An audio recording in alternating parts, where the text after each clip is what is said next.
These are muffins. They have a little Okay. twist that I'll show you at the end, but first we Okay. want to whisk the dry ingredients. Okay. 3 cups of flour, teaspoon of salt, baking soda. Teaspoon of baking soda. 2 and we a have half. buttermilk in here? Oh, yeah. Oh, yeah. That's why we're using baking soda. Exactly. 2.5 teaspoons of baking powder, 1/4 teaspoon of allspice, and 1/2 teaspoon of fresh nutmeg. Oh, okay. So I've been grating nutmegs all week long. Nutmeg is just like the natural spice. It is. It's a natural thing for to go with pumpkin. All of these warm spices, cinnamon, allspice, nutmeg, any of that stuff goes really well with these flavors. Mace. Mace. Yeah, that's mace. an unusual one that doesn't get used all that often, Right. I feel like. I have 1 1/4 cup of pumpkin puree, pure Except by pumpkin. the police. That's terrible. a third of a cup of buttermilk into your 1 1/4 cups of pure pumpkin. So how many cups are in a can? They're usually 15 ounces, which is Almost 2 cups. yeah, but that's by weight. So Okay. you can measure, but you're definitely going to get at least 1.5 cups out of a can. Okay. So 1 1/4 cups of pumpkin, 1/3 of a cup of the buttermilk, and then I'm just going to cream the other ingredients. It's 10 tablespoons of butter, unsalted, of course, so that you have control over the level of salt. We added salt to our dry ingredients.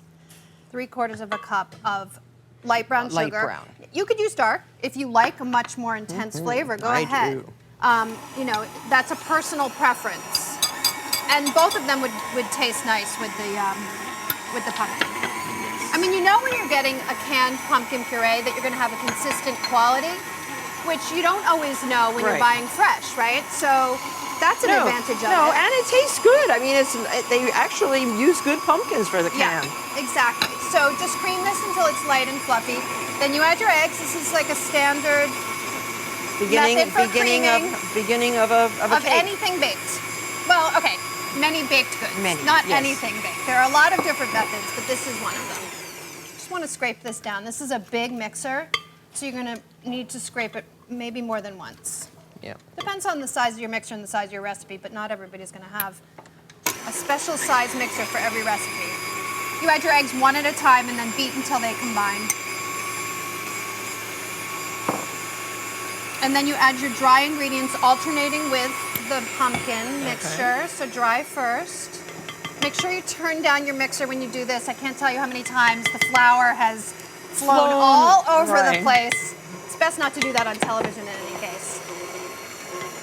You can also get one of those flour guides. The guards that go around. Yeah, that fits over the bowl. Yep. You don't want to overmix, so be careful about leaving this on too long because you can overmix batters very easily. And then what ends up is tough. Okay, so I would turn it off and scrape. I agree. Turn it off and scrape, and then sometimes what I like to do is just finish the mixing by hand. Okay, you can do that. Scrape it off, and that way you assure that you don't overmix it, which, like you mentioned, is kind of a problem because you don't want to end up with sort of hockey puck-like.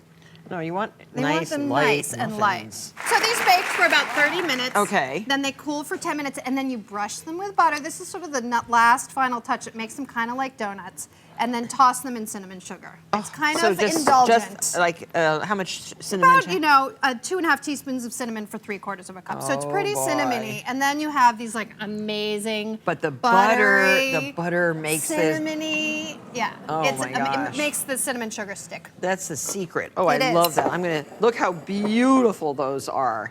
This is fantastic.